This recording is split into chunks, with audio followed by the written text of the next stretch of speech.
L'Église catholique de Côte d'Ivoire va célébrer ses 125 ans du 9 au 24 janvier prochain.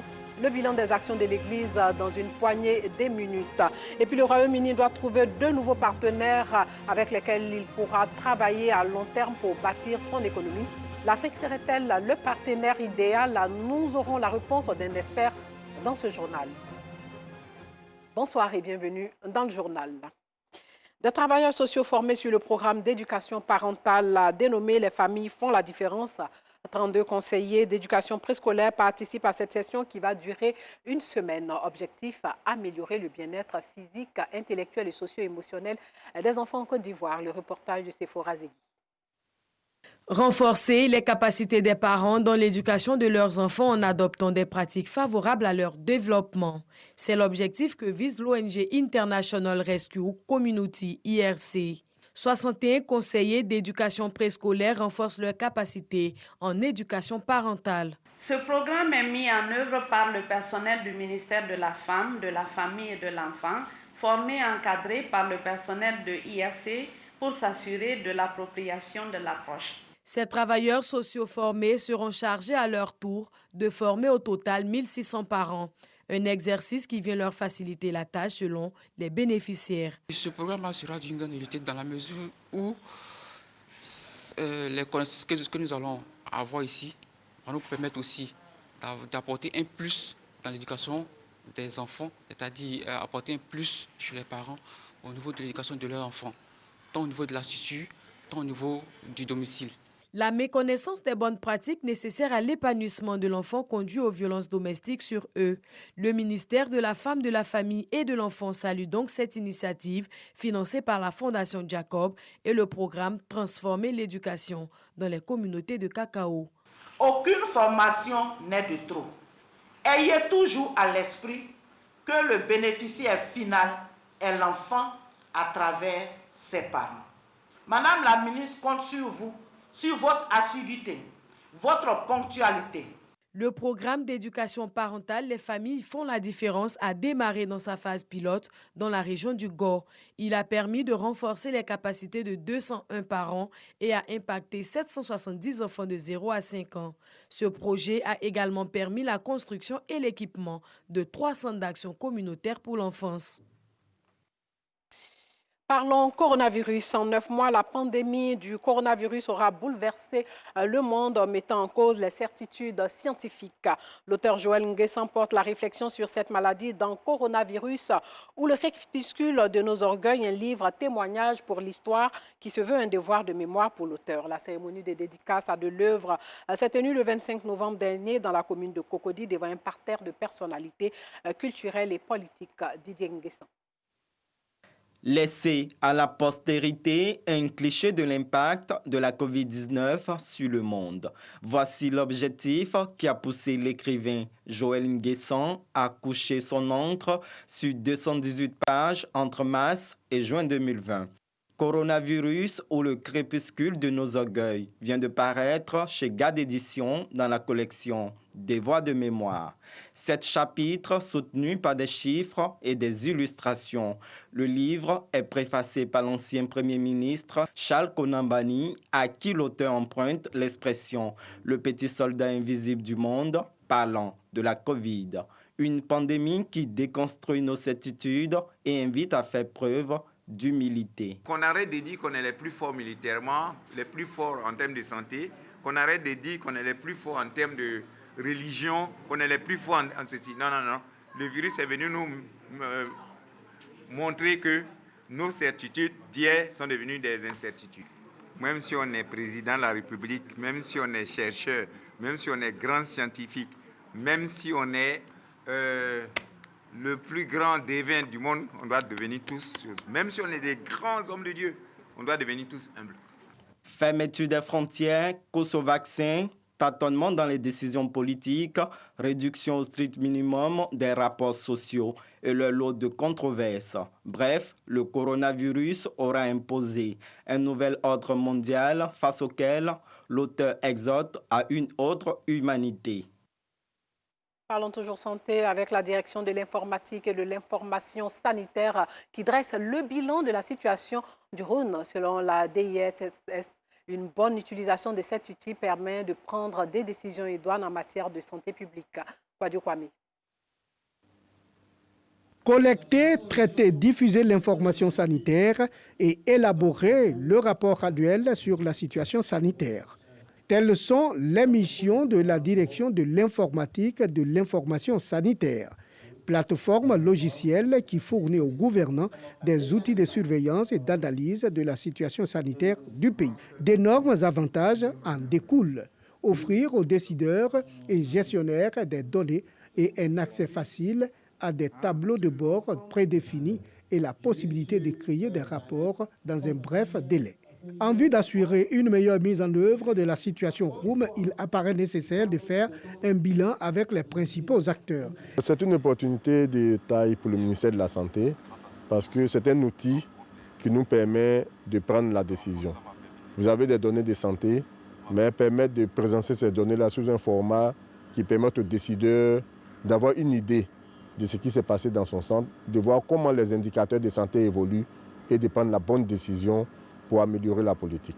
Il ressort donc de cette rencontre la bonne utilisation du système et les meilleurs districts sanitaires primés. Il s'agit de Didiéville, Marcory et Trècheville. Pour nous, il est capital d'avoir la bonne décision à prendre devant certains indicateurs de santé.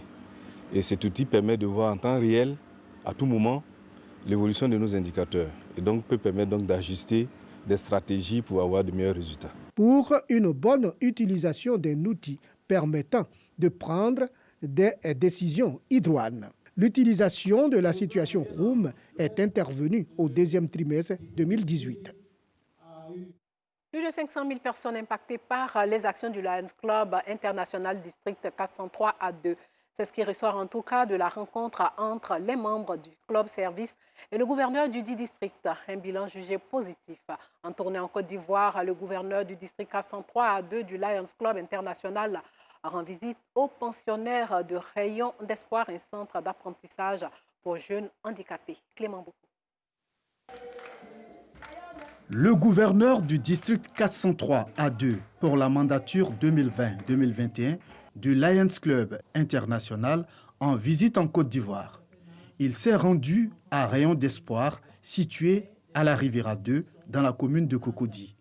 Là, un centre d'apprentissage pour jeunes handicapés a été construit. Nous avons 15 pensionnaires. Malheureusement, le centre est petit, donc on ne peut pas accueillir beaucoup plus. Mais notre ambition, c'est obtenir des subventions pour pouvoir nous aider à faire un grand centre qui sera un lieu de vie, un centre d'apprentissage pour le bien-être et l'autonomisation de ces enfants handicapés. Je suis très impressionné par le travail que les Lions, aidés des bénévoles qui travaillent au quotidien sur le centre, font pour donner de l'espoir à ces jeunes et ils méritent tout le soutien de tous les clubs, de tous les Lions et de toutes les bonnes volontés au monde. À l'instar des 15 pensionnaires de Rayon d'Espoir, le Lions Club International mène des actions en faveur de l'environnement, de la vue, de la lutte contre le diabète, de la lutte contre la faim et le cancer infantile. Un bilan à mi-parcours dressé par le gouverneur. Au cours de ce premier semestre, du 1er juillet au 31 décembre, nous avons pu servir et impacter 540 000 personnes au sein de tout le district. Et ici, en Côte d'Ivoire, c'est plus de 100 000 personnes qui ont été impactées par les Lions, par les actions des Lions au cours de ce premier semestre. Le district 403 A2 couvre 4 pays que sont la Côte d'Ivoire, le Togo, le Libéria et la Sierra Leone. Il compte 77 clubs et revendique 1911 membres, dont 990 en Côte d'Ivoire. Les 125 ans de l'Église catholique de Côte d'Ivoire seront célébrés le samedi prochain. Lors d'une conférence, la conférence des évêques catholiques de Côte d'Ivoire a dressé le bilan de la présence de l'Église catholique en Côte d'Ivoire et aussi établi le programme de la célébration. Georgette Ido, Alassane Trabou. Cette conférence de presse pour annoncer la célébration du jubilé des 125 ans d'évangélisation de l'Église catholique en Côte d'Ivoire. Initiée par la Conférence des évêques catholiques de Côte d'Ivoire, CECCI, elle a été l'occasion pour Emmanuel Ouéinan, secrétaire général de la CECCI, d'exhorter les paroissiens et paroissiennes à se mobiliser pour la réussite de cette cérémonie qui va tourner autour du thème « En marche vers 125 ans de l'évangélisation de la Côte d'Ivoire, Grand Bassam, porte de foi ». Nous retiendrons que la célébration de ce jubilé marque la présence de Dieu au cœur de l'histoire de notre pays.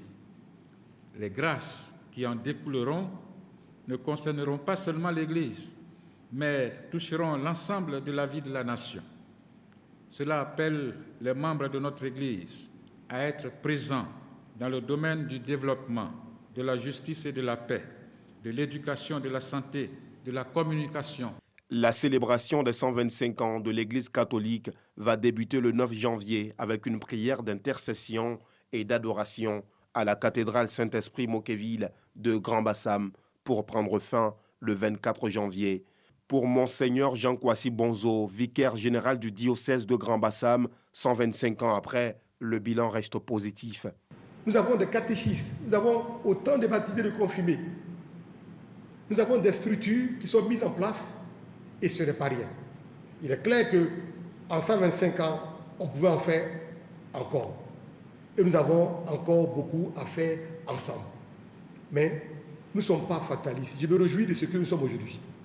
Des prières pour la paix et la réconciliation en faveur de la Côte d'Ivoire, dans le strict respect des mesures barrières, seront au menu de cet événement. Lors de chez nous, le président centrafricain rempile pour un autre mandat avec 53,92% des voix. C'est maintenant que tout commence en Centrafrique. Faustin Archange Touadéra a été déclaré vainqueur de la présidentielle du 27 décembre dernier par l'autorité nationale des élections. Plusieurs défis attendent ce professeur de mathématiques à relever un pays et une population meurtrie par la guerre civile, une économie affaiblie et regagner un territoire sous la coupe des groupes armés. Et les 6 pays arabes du Golfe signent un accord de solidarité et de stabilité. Il s'agit de l'Arabie saoudite, d'Oman, du Koweït, de Bahreïn, des Émirats arabes unis et du Qatar. Les dirigeants des 6 pays du Conseil de coopération du Golfe ont ensuite signé deux documents. La déclaration d'Al-Oula, une oasis de la province de Médine où se déroule le sommet dans le nord-ouest de l'Arabie saoudite, et un communiqué final. Ce 41e sommet des pays du Conseil de coopération du Golfe signe le début de la résolution de la crise dans le Golfe. Ils ont mis fin à plus de 3 ans de disputes avec le Qatar. L'Afrique, potentiel partenaire du Royaume-Uni après le Brexit. En quittant l'Union européenne, le Royaume-Uni est désormais en quête de nouveaux partenariats, notamment sur le continent africain. Après plus de 4 ans de négociations, un accord a été trouvé entre Britanniques et Européens, rendant effectif le Brexit. Depuis le 1er janvier dernier, le Royaume-Uni ne fait plus partie de l'Union européenne. Quels sont les impacts du Brexit sur l'Afrique? Les réponses d'un expert rencontré par Antoine Bassa. C'est une image historique. Le drapeau britannique retiré du siège du Conseil européen à Bruxelles. Après 47 ans de mariage et 4 ans et demi de négociations, le Royaume-Uni vient de quitter officiellement l'Union européenne ce 1er janvier 2021. Après avoir signé un accord de 1246 pages qui guidera désormais les relations.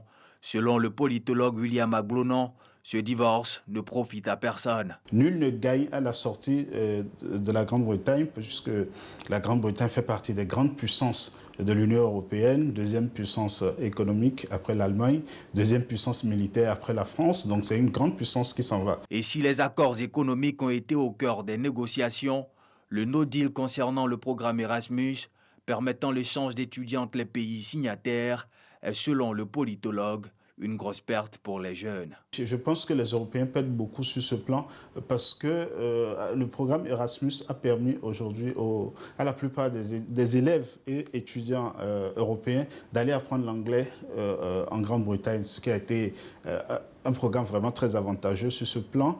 Et beaucoup de programmes ont été développés, beaucoup de formations ont été développées en Grande-Bretagne et qui s'adaptaient aux besoins des autres pays de l'Europe. Mais en même temps, les Britanniques aussi perdent parce que beaucoup de Britanniques allaient en Allemagne apprendre l'allemand, beaucoup sont allés en France apprendre le français, étudier en français. D'un point de vue général, je crois que c'est une perte de part et d'autre. Mais quelles incidences pour le continent africain? Dr William Agblonon estime que l'Afrique, partenaire historique et privilégié de l'Union européenne, pourra désormais, avec ce Brexit, négocier en toute liberté avec le Royaume-Uni. Sur le plan économique, l'Afrique pourra quand même tirer parti de ce divorce si elle s'y prend bien. C'est en juin 2016 que les Britanniques ont approuvé la sortie de l'Union européenne à la faveur d'un référendum. Depuis, Britanniques et Européens étaient à la recherche d'un accord. La fin de ce feuilleton Brexit est clairement une nouvelle ère pour la diplomatie moderne. Royaume-Uni, Afrique, partenariat gagnant-gagnant. Donc voilà, c'est tout pour ce soir. Merci de nous avoir suivis.